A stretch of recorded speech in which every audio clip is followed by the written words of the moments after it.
Good morning. Welcome to FYI. Good to have each and every one of you here. Beautiful, fantastic folks. Good to have you guys. Welcome to FYI. Got a little feedback there. Good to have you. Trust you guys have had a great weekend and trust that your Monday is off to an even better start. It's off to a running start, a fantastic start. And we're wishing you guys right off the bat a very, very productive day. John Jones and Beatrice Selby, Suzanne McDonald, and all you beautiful, wonderful folks who are joining us at home here in Guyana, in the Caribbean, and internationally. Welcome, guys. Share that live stream for us. Smash that emoji button, guys. And you know, we always say, very friendly. Never go down the road. Do that for us, good folks. Do that for us. Happy Monday. How was the weekend? How was the weekend for you? Hope you guys had a chance to detox from everything that was last week. I hope guys had a chance also to reflect on the week you have had and how you're going to do so much better with this new week that has been given to us. It's a gift, guys. It's really and truly a gift. Good to have each and every one of you. We're just ensuring that we are shared to all the right places as well. And we encourage you guys to do the same. I see Amanda Kendall is here and Ayabo Natasha Congreaves is here. I see Amanda, yeah, John Jones is here as well. Pinky Jones, the whole Jones clan seem to be here. At least a lot of people whose surname ending with Jones. Anyway, good to have you folks. Tell us about the weekend. Tell us about how your morning has started. Monday has started, guys. And tell us how you folks are doing where you are. We're fired up here, guys, and we are ready for this new week ahead of us. It's great to have all of you, Lola Lancaster, Bishop, and Rachel Wolford. It's good to have you. However, the week has started. It's good to have you tuned in here, guys. Roxanne and Andrew Griffith. Good to have Andrew Charles and Shondell Fredericks and Marlene Thomas, Paul DeAndrew, all you beautiful, fantastic folks, wherever you all are joining us from. It's really a privilege to have you guys here. Share the live, smash that emoji button for us, folks, and we're ready to go down the road. Rudy Hines, good to see you, and Edward Gonzalez from the Bronx, of course. Edward is always here. And Sean Tasha is here as well. Sean Tasha is here. Marlene Larma is here as well. Good morning to you, Marlene. Donna Fresco and Mohammed Bacchus is here too. Good to see you, Mohammed. Good to see Chanel Smith Daniels as well. I want to say big morning to Chanel, Royce and Sampson, Claire Alexis Chomley, Richmond as well, Flora Jacobs Ward. You know, guys, as we come on, getting some reports now. You can't carry, like if you want to make a donation to the Palms, you can't carry whatever you're taking directly to the Palms. You're not being directed to the Ministry of Social Services. You got some Pampers, for instance, some Ensure you want to donate. And it's quite a hassle, some folks say, when they go around there trying to be helpful, and then you have all kinds of runaround on how you can contribute. So I think the authorities are going to want to look into that. Let me know for those of our technicians who are on duty this morning, whether you guys are hearing us loud and clear. I see someone says I'm sharing at the moment, and we're so grateful. It's people like you that matter. We're thankful. Good to have you, Pinky Jones, Eileen Griffith, Norton Innes. Good to have Roxy Andrews here, Roxanne Andrews, and Fitzherbert Jarrett is here too. Fitzherbert, how are you doing? How is Connecticut in the fall? Good to have you here. Tommy Gibbs, Ayabo Natasha Congreaves, Cassandra Keeler is here as well. Good to have you. Sasha Trim, good to have you, Sasha, and Sasha, and all the other folks who have joined us on this Monday, the 10th day of October. Folks, we're already pushing into mid-month. So you got to pick up the pace. Pick up the pace, folks. You know those things that you've been going after.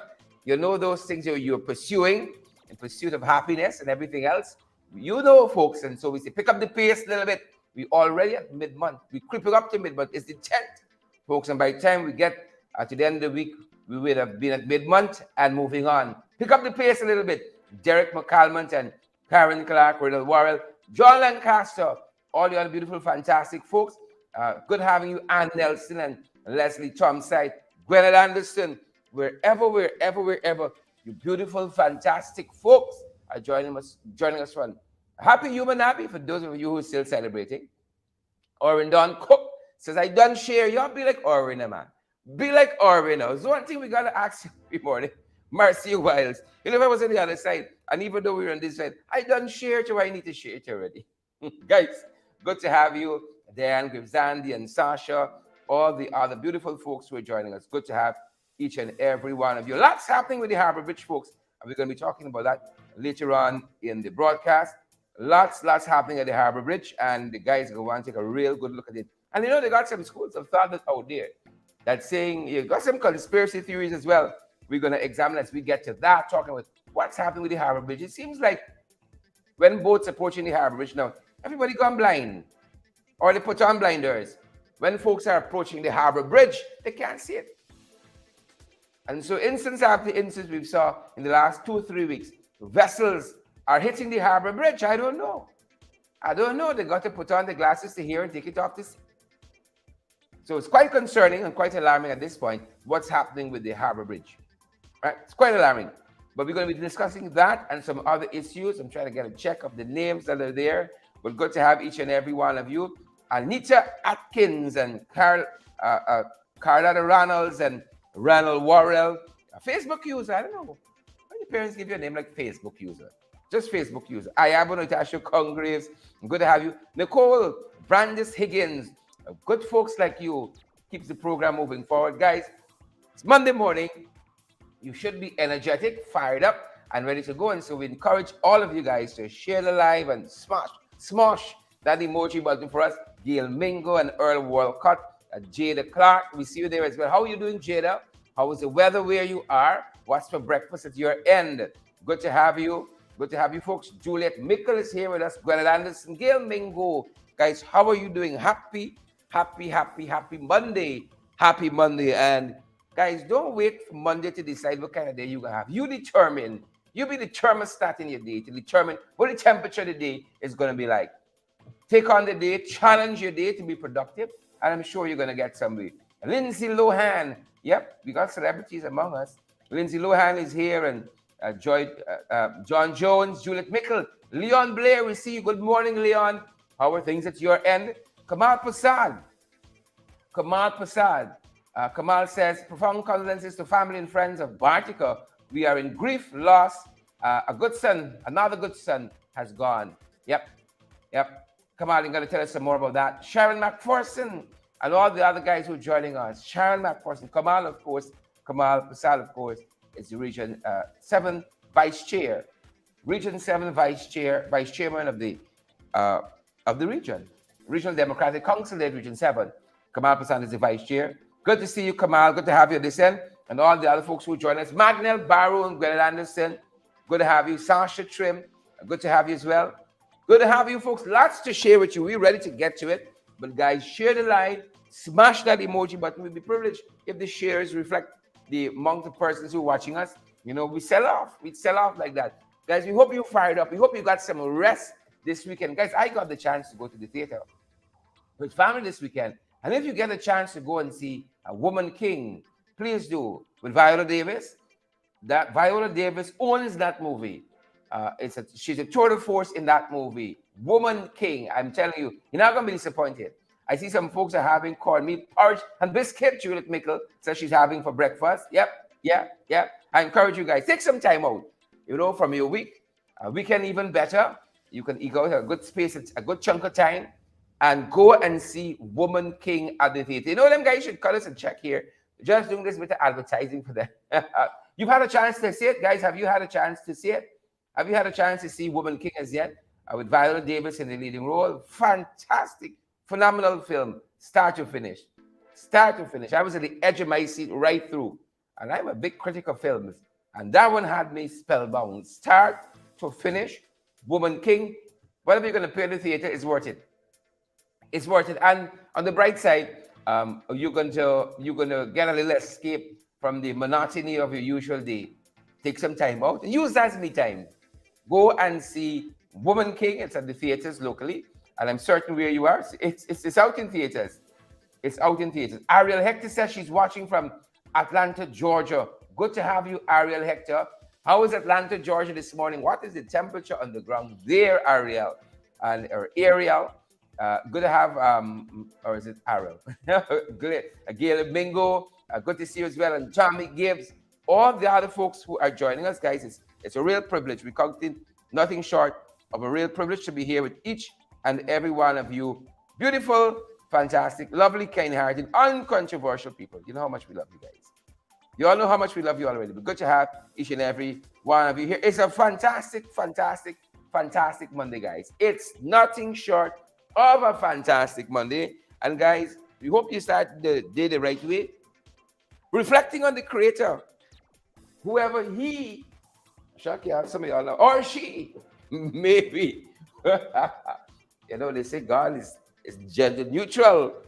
You know, that's why I'm saying it like that. You start the day reflecting on the Creator. You know, some of y'all start reflecting on the creation as some man or woman you got to your sights. But we start the day reflecting on the Creator. I see Keshan Sharma Ramjachan says, watching from heaven. I trust is good there. Right? I trust you're good there. Watching from heaven. Yep. Once you leave the Moira Harbor Bridge, you should be in relative safety. Relative safety, Keshan. All the other folks, Sasha Trim and Gwyneth Anderson, Tanya Cummins is here with us as well. It's a distinct privilege to have each and every one of you here. Tanya and Gwyneth Anderson, Jimmo Marcus and Peter Noble, and all the other beautiful folks who are joining us. It's a distinct privilege to be here with you folks and to be going through the paces with you, Gwyneth and Ariel, and all the other folks. Good. Yep. Thanks for the update, Ariel. Thanks for the update. Candy, Lillian, Inderjeet. I see Kamal Prasad and Floret. Roger Can is here as well. Some of my jacket getting on the chair, on the trousers and the chairs. Put it up there. Yeah. Good to have you, Sasha Trim, Antia De Silva, and Candy Lillian Inderjeet. Candy says, happy Monday. Good to have you, Candy and Marky and the kids. Good to have you folks. Paul Capel, Ragobert. Good to have you, Paul. Guys, I hope the kids have gone off. If not, they've gone off to school. They're in the process. I know some of y'all just ready to put up your foot a little bit after you get the little ones off to school, guys. I know how it is. First hand, Vincent Damon. Good to have you, Vincent. And Marlon Thomas is here as well. Marlon is here, guys. Share the live for us. Smash that emoji button. A lot of information we want to share with you guys. Happy birthday. Guyanese Brown Sugar says we're on a holiday.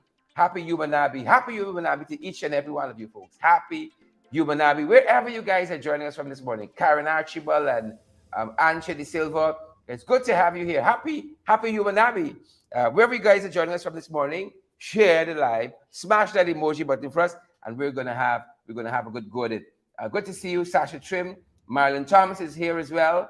Marlon and Roger, all you other folks. So good morning to be up and out, you know. Good morning to be up and out, right?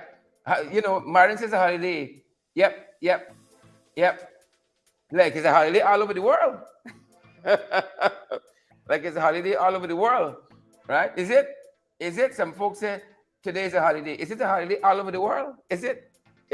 So those of you who have to get the kids out, you know, happy. We hope that your morning is off to a fantastic start. For those of you who have not had to do so, you know, we hope that you stayed a little bit late in bed and you got your foot up. Maybe some of you are in the couch, you got your coffee poured and so on. And we're going to share a couple of things with you this morning, and then we're going to get out of your hair so that you fantastic, beautiful folks, you guys can get on with this. Share the live, guys. Smash that emoji button for us and partner with us as well. That's a very important part of our program. Afifa Mohammed, good to have you.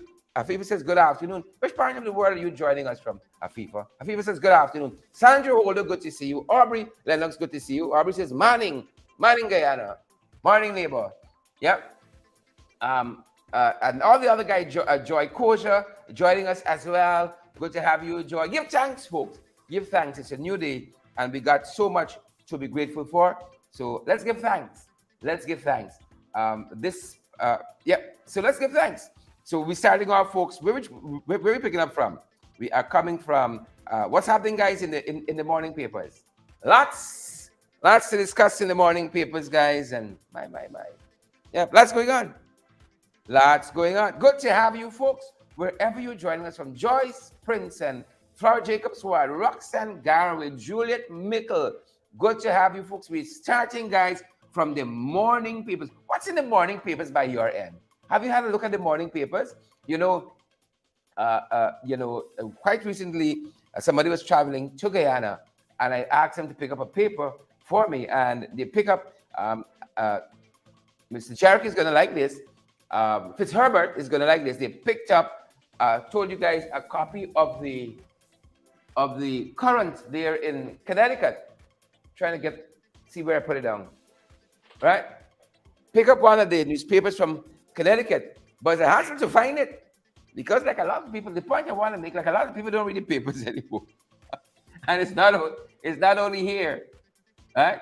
A lot of people don't read the papers. But if you've had a chance to pick up the papers and had a glance at the morning papers, give me a headline from the morning papers at your end, guys. Kamal, I don't know if you're still in the diaspora, but perhaps give me a sense of what's happening with the papers at your end. Give us one of the headlines from at your end if you had a chance to look at the morning papers. How many of you still read the papers? That's a good quiz to have.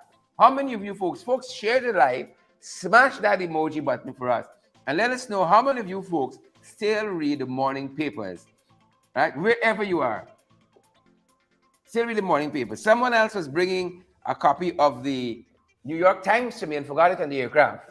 A little skeptical about whether they bought it in the first place. A little skeptical. I just want them to know, if they're listening to us this morning, a little skeptical whether they had bought it in the first place. But the person said, getting up to remove the luggage from overhead, they didn't want to crush the paper, so they had it on them, on their lap, because they wanted to bring it in pristine condition. And getting up to take out the baggage from overhead, they forgot it on the chair. Yep. Mm-hmm. Heard it all before. Heard it all before. Marlon Thomas says, I don't read papers. Yep. That's Marlene. Flora Jacobs says, no, I'm waiting on you to give me the main update of the newspaper. See how some of y'all stay? Wayne Anthony, Bubble Matthews. Yep, you see somebody with a long name and a gobby problems. You can tell. Wait, how you doing? How is St. Kitts to Davis? Wayne Anthony, Boville Matthews. A long name like that's problem, children. The longer the name is more problems.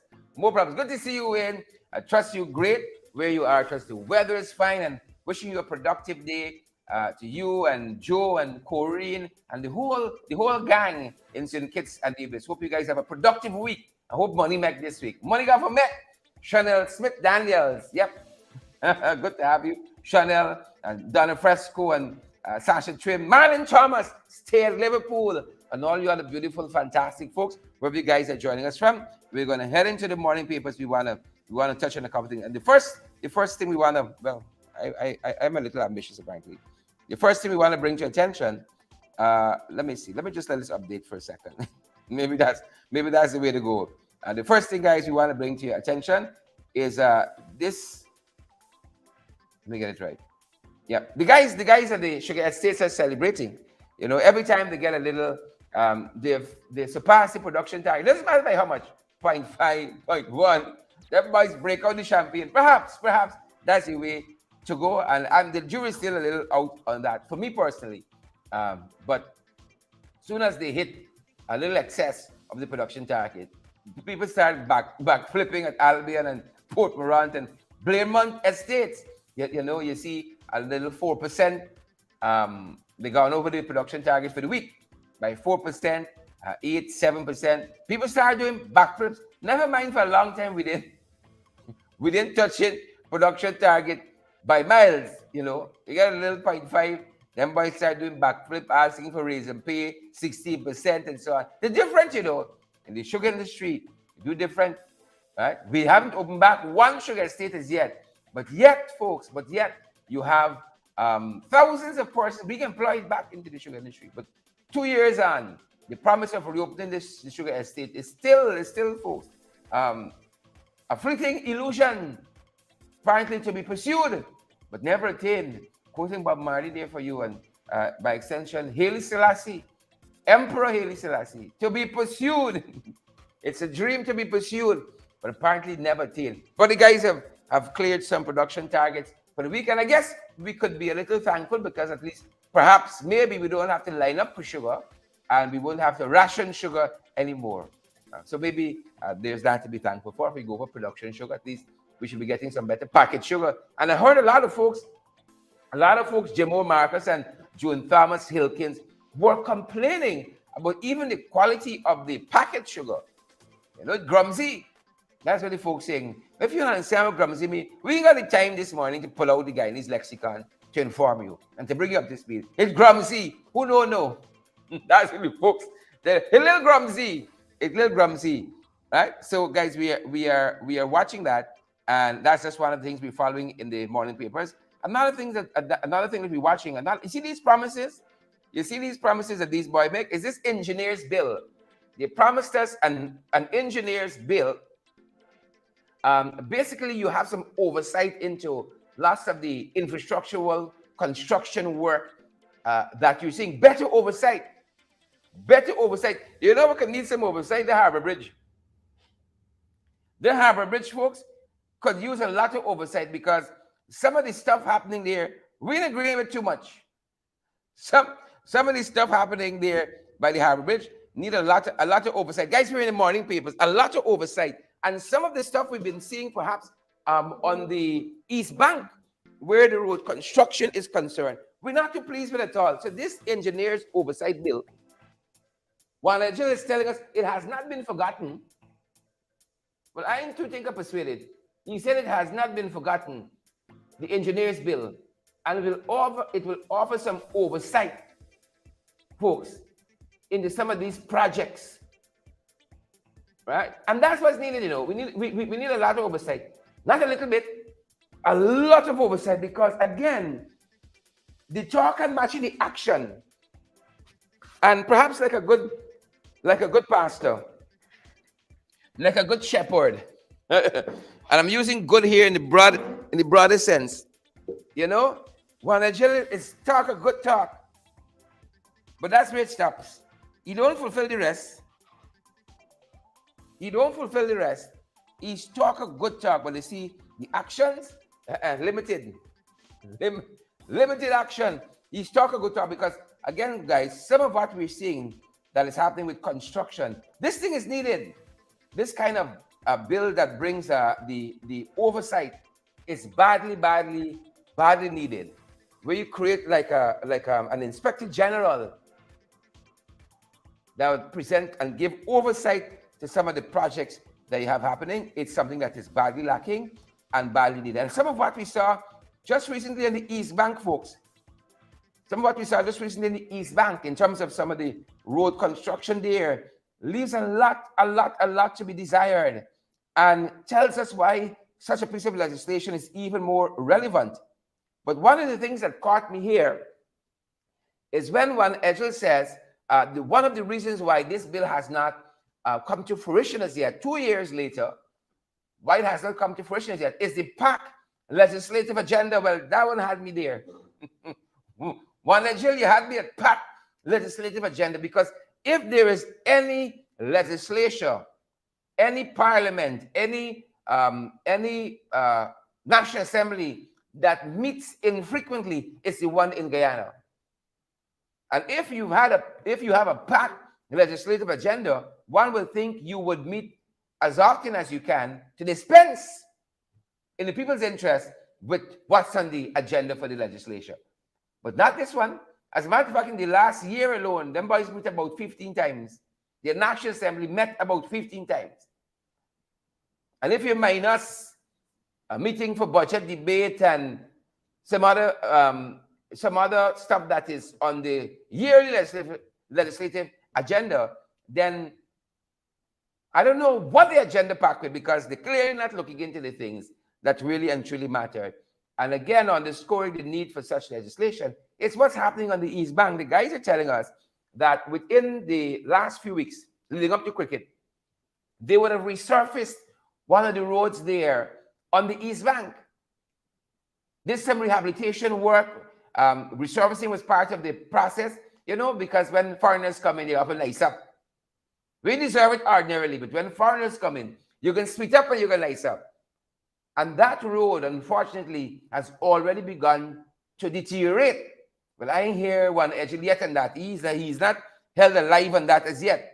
But folks, this is some of what we saw out there, and AI Nate has it for us this morning on what's happening on the East Bank. Take it away, AI Nate. Shoddy work is becoming characteristic of the government of Guyana's foray into infrastructural development. Roads, drains and bridges, in the past, used to be built to last. An expanse of the East Bank Road that passes Diamond Housing Scheme was recently repaired just in time for cricket last week. The community is unhappy that the road is already deteriorating.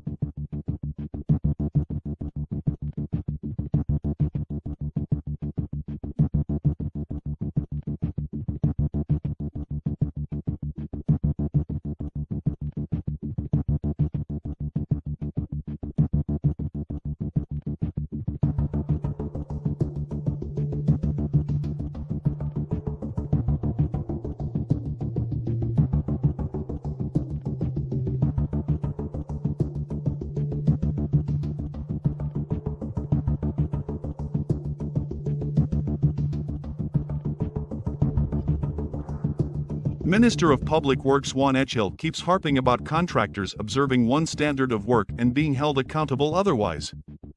For the people on the East Bank, this remains to be seen. Yep, it remains to be seen indeed, good folks. And so, again, such a bill is necessary. You know what's interesting? The cabinet went to Splashman's last week, had some fun in the sun, soak up some sand and black water and so on. They had some fun out there in Splashman, but they had to pass an area, and didn't it dawn on somebody? Then we fixed this road just 2 weeks ago. And look at it now. The road is like gum.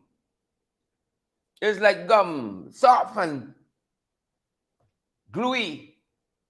Then it dawned on the whole cabinet, we didn't just pay for get this road rectified. But you see, when you're giving things to friends and family and favorites, that is what you end up with, very sadly. Folks, in other things that are happening on the morning papers, and other things we're tracking on the morning papers, we are looking at also, what are we looking at? People in the way of development. A lot of people seem to be standing in the way of development, according to the administration, that is.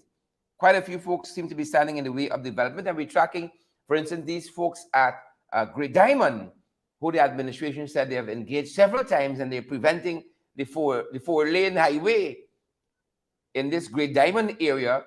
They said 7 families holding up the progress. Now, 7 families, they made several offers of land and monies for those with farm and stuff, but the folks don't want to move. They're holding up progress. Right? I think if you approach it in that manner, you can get too much. You can get the best result. Right? People have lived on a piece of land for a long time. They got a certain affinity to it. You don't just wake up one day and say, all right, I'm done with that. You know, money is not the only motive of everybody, you know.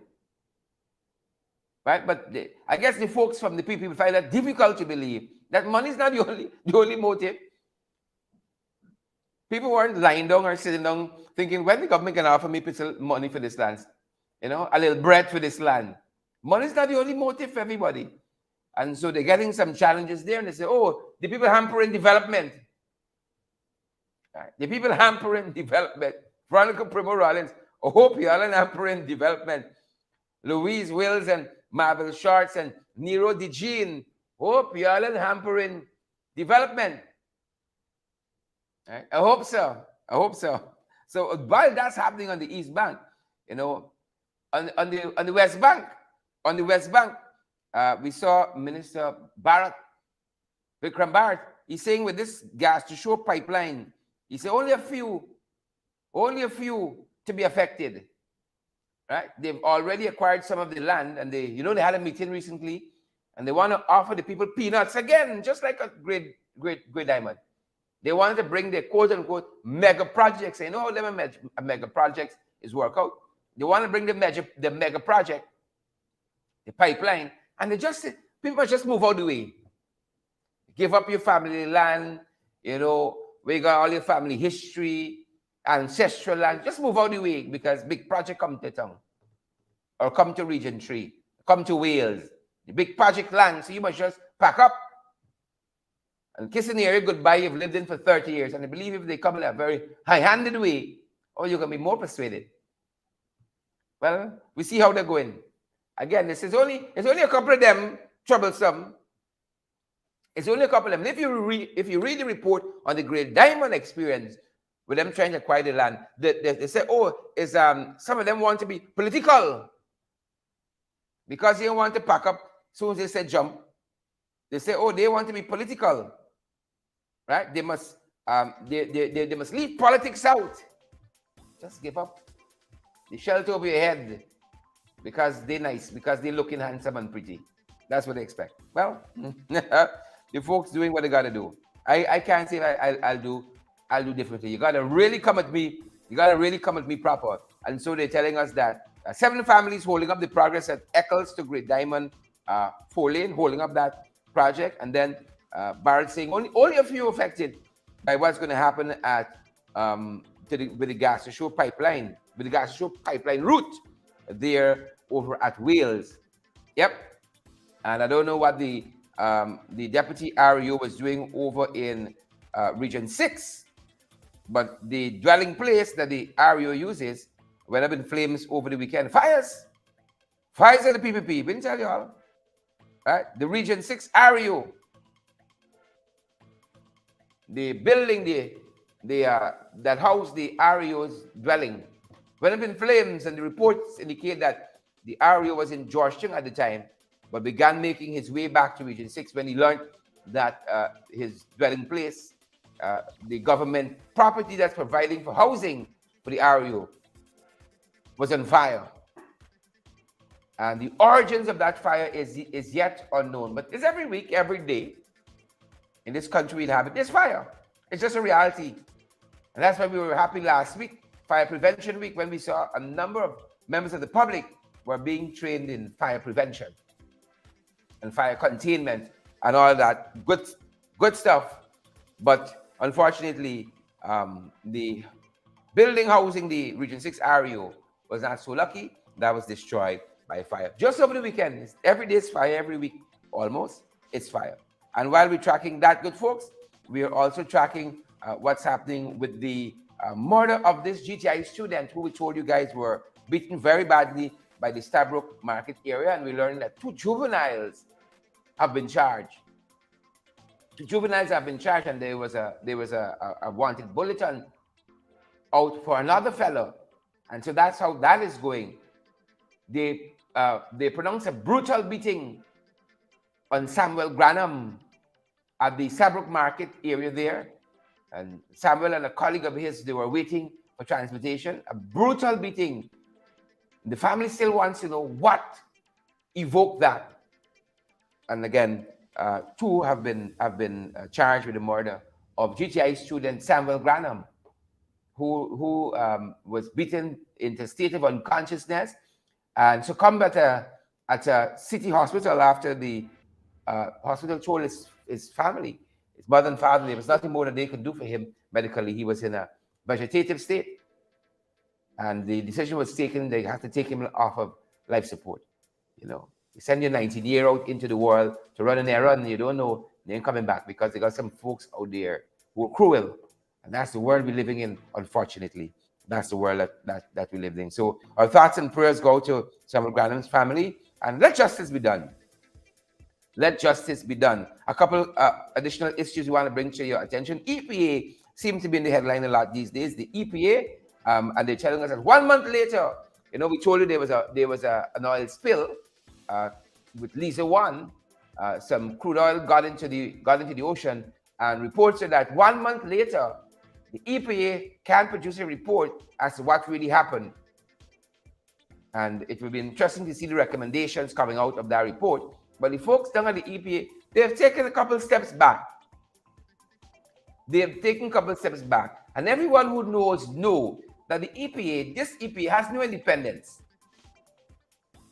This EPA got to wait for a call from the handlers in government, and then they pronounce and move on issues. There's no independence with this current EPA. And so that is why the report is still outstanding. And they're not ones to really truly give reports to the public like that. We're still waiting on the RSS report on the Bascom allegations. They say it's confidential. We're still waiting on the FOA report, or is it FAO? The FAO report, at UN agency on agriculture, on why the fish is so scarce. They came out and say it's not ExxonMobil causing the fish to flee, but they don't want to release the report. Reports in this country very secretive. Gwen Anderson, Ayabo, Tommy Gibbs, very, very secretive. So we're waiting to see what happens here if the report ever sees the light of day on the oil spill, because I think Starbucks News made a point quite recently that the government in relation to Exxon doesn't operate like a regulator, it's a partner. They and Exxon got shares. They're not the regulator, they're the partner. That's how this current government operates. And one of the other issues we're following, beautiful folks, this morning, in addition to what's happening there with the EPA and how they're being very slothful, 1 month out, they'll be still holding, is also what is happening with this oil wealth. Newfound oil wealth, billions of dollars. And the Alliance for Change is telling us that it is not meeting to the indigenous communities. That's what the Alliance for Change is saying. All of this oil wealth and so on, it is not meeting to the communities that need it the most. It is just not meeting there. And so there is cause for concern. That's one of the things we're seeing in the morning papers today. The Alliance for Change is saying that the oil wealth, it's not meeting to the indigenous communities. Well, in addition to the indigenous communities, lots of other places, because we see lots of sections of society get hampers and handouts and cash grant and grants of all flavors and fashion. And then some others, not so much. I hear somebody say public servants. Barry Crawford, was it you? Marlon Trim, right? Marlon says oil wealth not reaching New Amsterdam. And I'd love if you can quote some of the places the oil wealth not reaching. Marlon Trim says on YouTube, the oil wealth not reaching New Amsterdam. I hear you, my brother. I hear you, right? It's not reaching New Amsterdam. And that's why I said lots of other places. It's not only hinterland communities. It's not reaching a lot of places. Colin Skit, right? Aubrey Lennox says EPA is master boys. It's master boys. Ayabo says the oil wealth is only for the PvP friends, family and favorites. Absolutely true. Absolutely true. And then finally the morning papers. Folks, I don't know. Marlon Thomas says hampers were sharing out in Elmore over the weekend. Yes. Not surprising. Not surprised at all. And finally, I don't know, it's raining cocaine in this country. Cocaine in everything, right? And we can't really tell you what cocaine was in because it's so much, right? But maybe you can tell us what cocaine has not been in as yet. Because cocaine to our minds, our humble minds, have been in everything. And over the weekend, nothing is secret anymore. Nothing is secret. As we headed into the weekend, cocaine and curry. A number of persons have been arrested in relation to this find, this interception, cocaine and curry. Now you tell me, right? Marlon Thomas says the oil money hasn't met to Region 10. Yep, agreed. You going to the States, were you going with 2 big bowl of curry? When I heard about cocaine and curry, to God, I'm thinking curry powder. I would never fathom in my mind somebody got 2 big bowl of what looked like chicken curry, cooked chicken curry. No, you probably heading straight to a wedding when you touch down at JFK. You're going straight to a Kangan. And I saw somebody ask the question, people in the US don't cook curry? 2 big bowls of cooked curry. Where them boys going with that? 2 big bowls of cooked curry. Huge bowls of cooked curry. Cocaine aside, such a waste. Cocaine is 2 big, what's it called, bricks of cocaine in this curry. Desecrating curry. Wicked, that's wickedness. You could put your cocaine in anything. Anything. Julian Elliott said cocaine wasn't placed in the national anthem yet. Cocaine was not placed in the national anthem yet. Kamal says the same thing. Kamal. What's that? The only thing the cocaine in there yet is national anthem. Hold on, get him tight. Get him tight. You can't desecrate curry like that. On that simple fact, not even the cocaine trafficking, the narcotics trafficking, the desecration of curry, there should be like a law against that. You get the desecration of cook up curry pepper pot. You know, there should be a law. And fried rice. When you desecrate those things, you know, them boys can deal with you. All right, we seem to be getting a lot of flicker. We can see if we can arrest that. We can see if we're getting a lot of flicker. But we got to arrest that. Right? This cocaine and curry thing. No. Don't come around with funny like that. Curry chicken curry. Don't put cocaine in curry. Don't do that. Stop it. And folks, that being said, we got a couple of things brewing we want to bring to attention and then move all the way so y'all can go ahead and celebrate holiday. I can see some of y'all in the public sector, private sector. It's long now we had a holiday. It's long now. Never mind, y'all like cricket every day. It's long now we had a holiday. But guys, we wanna do what we gotta do and move out here so you can go ahead and enjoy the rest of your holiday. And a couple of things we're looking at, guys.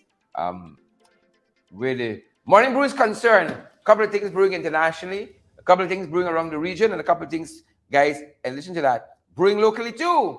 A couple of things brewing locally. First up, you all know we've been keeping a track of Russia. What's happening in the Ukraine there? You take your eyes off it for a minute, you miss quite a few things, guys. You take your eyes off of that for a minute, right? And one of the things we're following, we couldn't get sad to say the video queued up in time, but one of the things we are following is that explosion overnight in Crimea. You know, Crimea is one of the places that was annexed by Russia a couple of years ago. That should have never been allowed to happen. That emboldened this move you see to try to annex the Ukraine too. But Ukraine said, don't come around with like that. The different, you know, I would be surprised if some of those Ukraine people, the Ukrainians grew up in Linden and so on, large and so on, right? They grew up different. And Russia, no, they're not allowing you to subdue them easily. Right? They're not allowing people to subdue them easily. And in this Crimea province, a bridge was blown up overnight. And Russia is accusing Ukraine of the Crimea bridge blast and calls it terrorism. You know, this is almost laughable if it wasn't so serious. Right? It's laughable. With thousands dead. It's nice to see people trying to recoil to I want to give it the right name, but let's call it the principles of war, the rules of engagement. You know, it's terrorism. What is the killing of thousands of people? What do we call that? And thousands of people have died in this conflict already. And somebody overnight blew up that bridge. Again, apologies, we couldn't get the video queued up in time. Blew that bridge up in Crimea. And again, there would be loss of lives there, and Russia is calling that terrorism. And folks are saying this have the potential of changing the course of this conflict. And we're going to watch and see, and we're going to report on that for you guys as soon as we can. You know, we've been talking about this massacre in Thailand, where about 22 children were stabbed to death in a daycare. 12 adults also met their demise in that process. 22 kids were stabbed to death, but they're calling this young lady, Amy, the miracle toddler. She was in the room. Amy was in the room when that psycho broke in and began stabbing those children. 22 toddlers that fella stabbed to death. Right? 22 toddlers, they stabbed to death. 22 of them. And Amy survived. Her parent says she was sleeping on the blanket. And what's interesting, the parent says that Amy's a light sleeper. The toddler, Amy, is a light sleeper. but slept through that ordeal with that killer in that room, stabbing children to death. 22 children lost their lives in that manner. And they call Amy the miracle toddler. She was asleep. She had her head covered under the blanket. She was asleep, slept through it. Folks, while the world may revert to saying this, I believe, it doesn't have to be your belief. I believe there's an Almighty. And when that Almighty says, you must be preserved, and you must live, that's it. When he closed the door, no man can open it. And when he opened the door, no man can close it. Right? You missed church yesterday. I just give you your dose. When the Father upstairs closed the door, nobody can open it. And when he opened it, nobody can close it. When he says you must live, you're going to live. Right? And only he knows while the world and events take a certain course. But her parents are overjoyed, as you can tell. She survived on the blanket. And I see Carolyn Halley says, there's a God. Right? Ayabo says, God protected her. Right? Marilyn Thomas says, God protected that child. We're not a spiritual program by any means, but I'm a person of faith. You got to get faith when dealing with these chagabats and trench crappos. You got to get faith to deal with them. You have to have faith to deal with them. And so, Amy is being described as the miracle toddler, folks. Bring you now in the region. I bring you all home, closer and closer. Closer and closer, folks. Bring you all home. Some of the stuff happening around the region, folks. Regional news.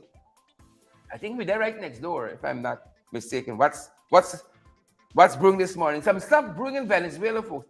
It's such a time in the world. Everything is topsy-turvy. The whole world seems upside down. Marlon Trim, Roxanne Aaron, Lorraine, is it Rhonda Rogers? Lorraine Rhonda Rogers. Folks, share the live. Smash that emoji button for William. It's Monday. We wake up energetic and fired up and ready to go. Share the live, guys. Right? We woke up energetic, good folks. Share the live for us. Regionally, right next door, we ain't gotta go far. In Venezuela, 25 were killed after heavy rains and floods. Yep, 25 right next door. 25 persons. Thoughts and prayers go to all those families. We know we got our own differences in Venezuela. You know, that will happen when you're claiming half a country. You'll have differences. But we have a human and humane side. And those folks who watch, especially, you know, some of them come to bash us on Twitter because we have a feed on Twitter with the program. So when you say, Kwa, they ready to abuse you out that you on their land. They like the PPP. You on their land. But we say thoughts and prayers to all of those folks who are the families who had loved ones who meet their demise in this way, the floods and the rains, you know. Serious dear. Thoughts and prayers go out to them.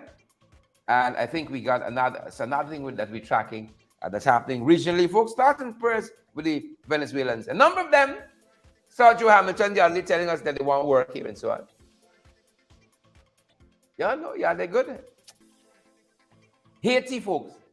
Just last week we were saying, like CARICOM gave up on Haiti. Like CARICOM has given up on Haiti. I don't hear anything coming out of CARICOM on Haiti at all. As a matter of fact, for this one, it is the UN telling us.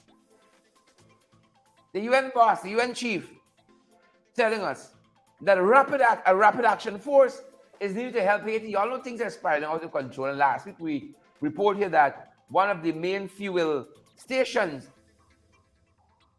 was overrun by a gang, and they were manning the station, and the vice president of Haiti, or deputy, the vice president of Haiti was saying that he was asking for help because it was producing major shortages. Folks were trying to get fuel and couldn't get fuel, and they wanted to arrest that situation urgently. And VP Henry was asking for help. And now the UN chief has come out. But like, I didn't hear, why did CARICOM? Why isn't that as a member state? Why isn't CARICOM saying what the UN is saying here? So I'm a little concerned about that. I'm a little concerned about that. And that's just a couple of things, folks, we think you ought to know about that's happening in the region. Just a couple, it's not plenty. A couple of the things we are tracking in the region. Good morning. This good morning. And locally, folks, you all know we come to the 592, it's problems. In 592, folks, one of the things we're tracking is the best graduating student. The best graduating Guyanese student from the UWilling Law School is Sean Sherman. Sean Sherman, the best graduating student from the UWilling Law School. And we say respect and manners to Sean. And Sean walked away with a number of awards there from the UWilling Law School. He received the Book Specialist Prize, second outstanding second-year student, the Book Specialist Prize. That's one of the prizes he got. He also walked away with the Guyana Government Prize for Best Performance by a Student of Guyana. He walked away with that. He walked away with the Cameron and Shepard Prize for Best Performance in Civil Procedures and Practice. One and Civil Procedures and Practice, 2 by a Guyanese. So there's the Cameron Shepard Prize. That's a local law firm too. Then he got the H. Aubrey Fraser Memorial Prize. He walked away with that too. Best Performance in Ethics, Rights and Obligation of the Legal Profession. And of course, he walked away with the Course Director's Prize for Probate Practice and Procedure. Yep. Having the best performance in probate practice and procedure. Sean cleaned up with his performance, his academic performance at the UWilling Law School. And we want to say congrats to Sean and all our other Guyanese brothers and sisters who would have done well and who would have graduated and graduated over the weekend and are to be called to the bar locally subsequently. Folks, make a difference. Make a difference. We wish you all well. We noted too some folks in the Guyana Police Force are graduating. Do well.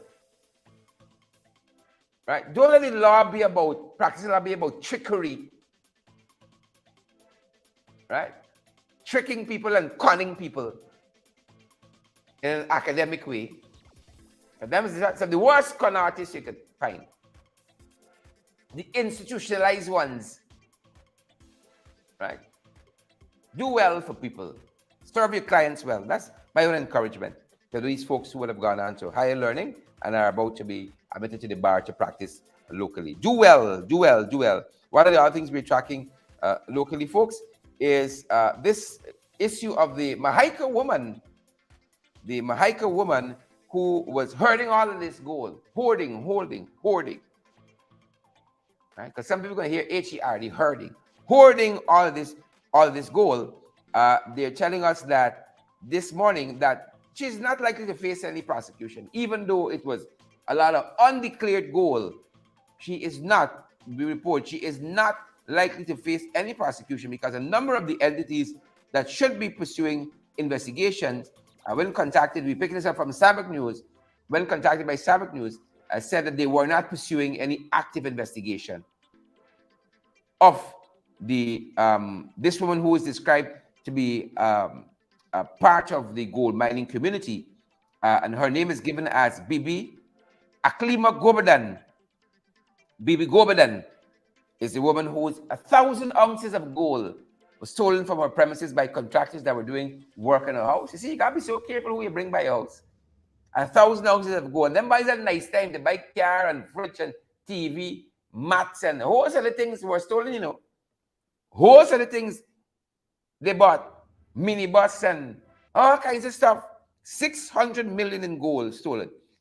They've managed to reclaim about 100 ounces of gold and about 6 million in cash thus far. Yep, from $400 million worth of gold that was stolen. That's what they've managed to recoup so far based on the investigations that were done. That's where we at where that's concerned. Right? You gotta be careful. Some people come by your house to do work, they're casing you, you know. Right? And then the other part of this story is that you go by some people and you get envious. Hey, look at this washing machine. Hey, look at this big TV. Look at this fancy Persian rug and so on. You know how to get it. You know it's thieving gold. You don't know. You know, that's why you gotta be contented with your own means. By the sweat of your brow, you're not thieving people thing. You're working honestly. And so the report there out in Stabrook News, I want to highlight that. That's the Stabrook News report. that the several agencies that should be pursuing why was this woman hoarding this amount of gold, they said they're not pursuing any investigation. And they're not likely to be pursuing an investigation either. Yep. So that's what's happening on that front with that issue. And the Commissioner of Information, we told you this, Ganesh Maipal would have written to the commissioner just last week asking for some information on these Presidential Commission of Inquiry. He directed Ganesh to the office of the president as the salaries and remuneration of the commissioners. And this other issue here has been one in the public domain for quite a while now. The issue of impressions. People say impressions is alleged getting a lot of government contracts over a lot of other businesses that do work of a similar nature, printing and graphic design and so forth. And it has been alleged as well that lots of these contracts that they're getting is not contract that comes the way via tender and the procurement process. Right? It's sole sourcing. It's sole sourcing, which is illegal unless there's an emergency. There's some emergency, but all these expos and so on can be emergency. Wake up to, this morning and say, well, tomorrow afternoon we get an expo by the Marriott. So people have questioned this and have requested information. I'm trying to remember this activist who's been at the front of this, requesting information about impressions and all these contracts. Well, the Commissioner of Information, who was written to, has now requested the copy of the contract from the Ministry of Housing. Yep, Colin Crowell and Suzanne Rodriguez. They want to know how come, because it has gone so brazen now that the secretariat for these expos is housed at Impressions. And again, that was based on a bit of Starbuck News reporting. And when they went there, they were told they couldn't get to the secretariat because the owner of Impression wasn't in and he had to give permission and all of that. So there's a lot of stuff happening with Impressions in relation to the government and contracts and monies and so on. And we've been made to billions of dollars have gone this way. And what the folks are asking for here is transparency, oversight. And so the Commissioner of Information is requesting the contracts from Impressions. So we're watching this to see how far we get. We're watching that to see how far we get. Yep. Just one of the things brewing this morning, and also the Ghana Public Service, the Ghana Cooperative Public Service Credit Union. We're being made to understand that them boys spend a lot of money going to court to keep out Trevor Ben and his team. They spend a lot of money, 3.5 million court and lawyer fees. 3.5 million in lawyer fees fighting. How they going for them? How they going for them? I told a colleague of mine who's caught up in all that mess, I said, what y'all doing is wrong. What you're doing here is wrong. Anything you got to go through those means to get, you'd never enjoy it. You would never enjoy it. Anything you got to overthrow people, right? And how long you can keep it? Even if you overthrow him, somebody come and overthrow you, how long you going to hold it? You could never enjoy an office like that. You overthrow the chairman to become chairman. You could never enjoy an office like that. I had one to deal with. And the person who tried to overthrow me, still trying to. It didn't work out too well, that's all I can tell you. You could never enjoy something like that. Who didn't come into the right way. Well, the court pronounced on that. They got to have elections, I think, by the 26th of August, and we're looking towards that. They have to have elections by the 26th, and we're looking towards that. What else brewing, folks? What else brewing? The Harbor Bridge. I'm frightened for crossing the Harbor Bridge right now. If I go and cross the Harbor Bridge now, I'm looking at the water to see what come in. When the water come in, before I cross it. And sometimes even that is not sufficient because some things on the bridge, I don't know. Like people crossing this bridge like they're blind. Every 2 morning, something with the bridge. Every 2 morning. Brace it over. Brace every morning. And some people are saying some of what's happening with the bridge is deliberate. You know, it's deliberate. And if the bishop is a prophet, how come he see all this coming? First, brace it over. Huh? How come the bishop has seen all of this? You know, they said this time's a lot of false prophets, you know. A lot of false prophets will come among us. A lot of them who shared the life this morning. Who can smash the emoji button?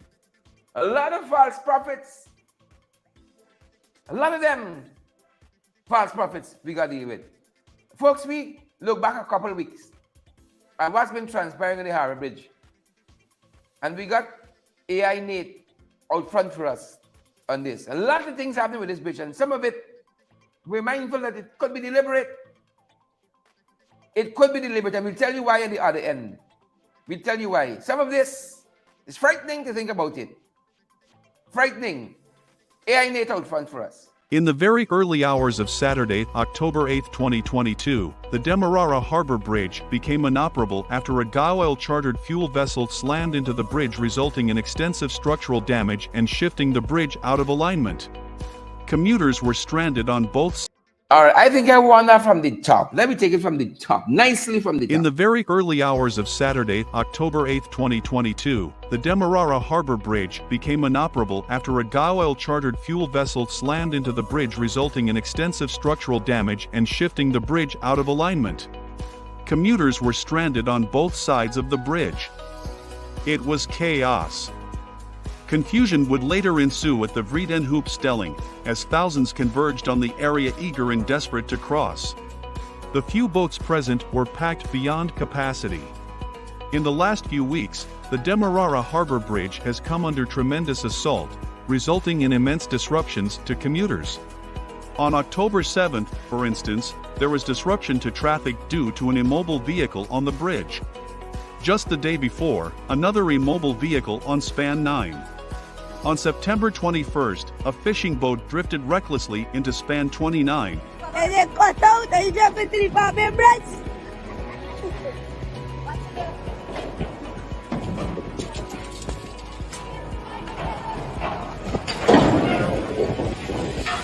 Thankfully, on this occasion, there was minimal damage. On September 18th, an accident on the bridge disrupted traffic for a long time. Commuters were not happy, as one can imagine. September 9th, yet another immobile vehicle, this time on Span 8, disruptions to commuters resulting. September 7th, it was an accident on Span 16. On September 4th, bridge and commuters were again unlucky, an accident during the retraction. A tug and amp barge hit the bridge, causing unbearable hours of delays. Brace it over, boy! Brace it over! Brace it over! Brace it over! Oh shit!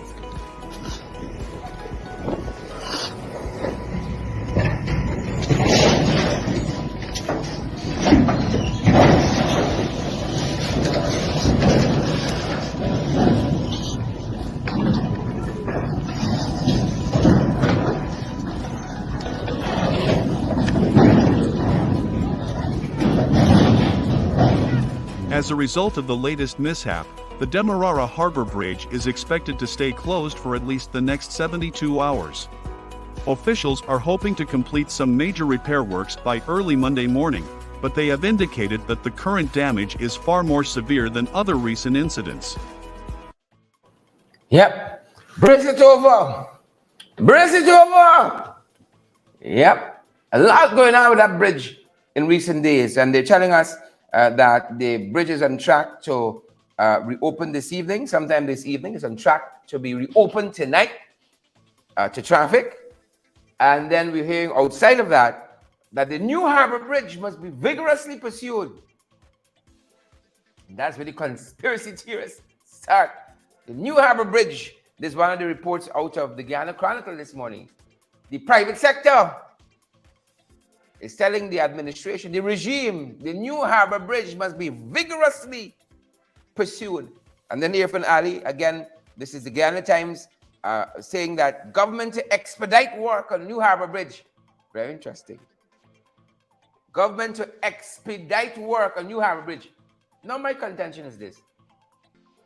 If you got these vessels and you're seeing the old Harbor Bridge, you got to paint the new one in shocking green or something.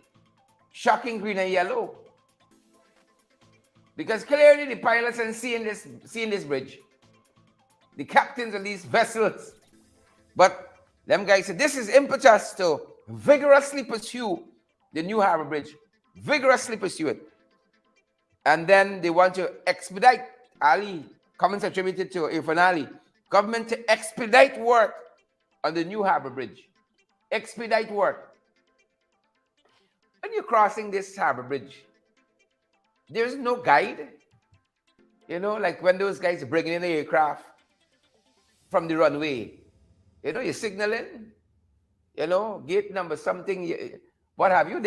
You know, these guys just go and you hope they hit nothing. Is that how we do it? And we can build a new bridge and you just hope they see a new bridge and then hit it. That's how we progress it. So the headlines that jump out at us this morning, you know, the private sector saying to the administration, vigorously pursue this New Harbor Bridge. And then Ali saying that government will expedite work. Yep. One bridge.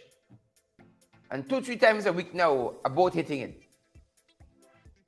Right? You got to fix that problem because the new bridge might face the same fate. If you got a set of blind people piloting these vessels, captaining these vessels, right? They're hitting the bridge the same way. That's a problem we probably got to look at. We probably have to look at. Folks, we just passed program time. And we're so thankful for all of you who are here. And, you know, we say, guys, share the live, smash the emoji button. Hundreds of you have joined us, and we're so privileged to see so many of you up on a Monday morning. Hundreds of you have tuned in, and we're so grateful for your company this morning as we examine these delicate issues. We're thankful for your company. Share the live, folks. Smash that emoji button, guys, and we're gonna have a go at it. I want to run that back once for those of you who might have missed. Will the bridge, this bridge, share the live, smash the emoji, folks. Smash that emoji button. Let me go down the road. They have a bridge, folks. Them boys ain't seen the bridge. They are not seeing it. I'm convinced. They ain't seen the bridge. In the very early hours of Saturday, October 8, 2022, the Demerara Harbor Bridge became inoperable after a Gaoil-chartered fuel vessel slammed into the bridge, resulting in extensive structural damage and shifting the bridge out of alignment. Commuters were stranded on both sides of the bridge. It was chaos. Confusion would later ensue at the Vredenhoop-Stelling, as thousands converged on the area eager and desperate to cross. The few boats present were packed beyond capacity. In the last few weeks, the Demerara Harbor Bridge has come under tremendous assault, resulting in immense disruptions to commuters. On October 7th, for instance, there was disruption to traffic due to an immobile vehicle on the bridge. Just the day before, another immobile vehicle on span 9. On September 21st, a fishing boat drifted recklessly into span 29.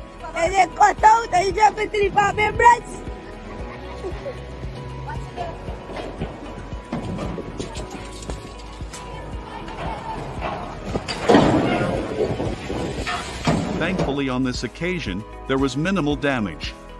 On September 18th, an accident on the bridge disrupted traffic for a long time. Commuters were not happy, as one can imagine. September 9th, yet another immobile vehicle, this time on span 8, disruptions to commuters resulting. September 7th, it was an accident on span 16. On September 4th, bridge and commuters were again unlucky, an accident during the retraction. A tug and amp barge hit the bridge, causing unbearable hours of delays. Brace it over, boy. Brace it over. Brace it over. Brace it over. Oh, shit.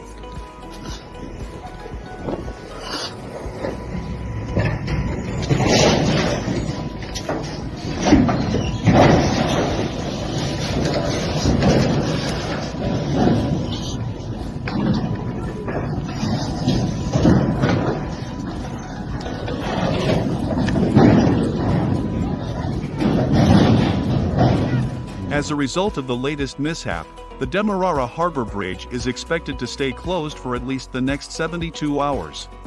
Officials are hoping to complete some major repair works by early Monday morning, but they have indicated that the current damage is far more severe than other recent incidents. Yep. That's it, folks. That's our time. That's our program. I don't think a new bridge can solve us from all the problem. I don't think people can stop crashing on the bridge just because of the new bridge. I don't think people can stop hitting into the bridge just because of the new bridge. We got some systemic problems to fix. And then a new bridge perhaps is going to serve us well. That's it for us to listen, folks. See you guys back here tomorrow. Same time, same place. Stay safe, folks. That's our time. Stay safe.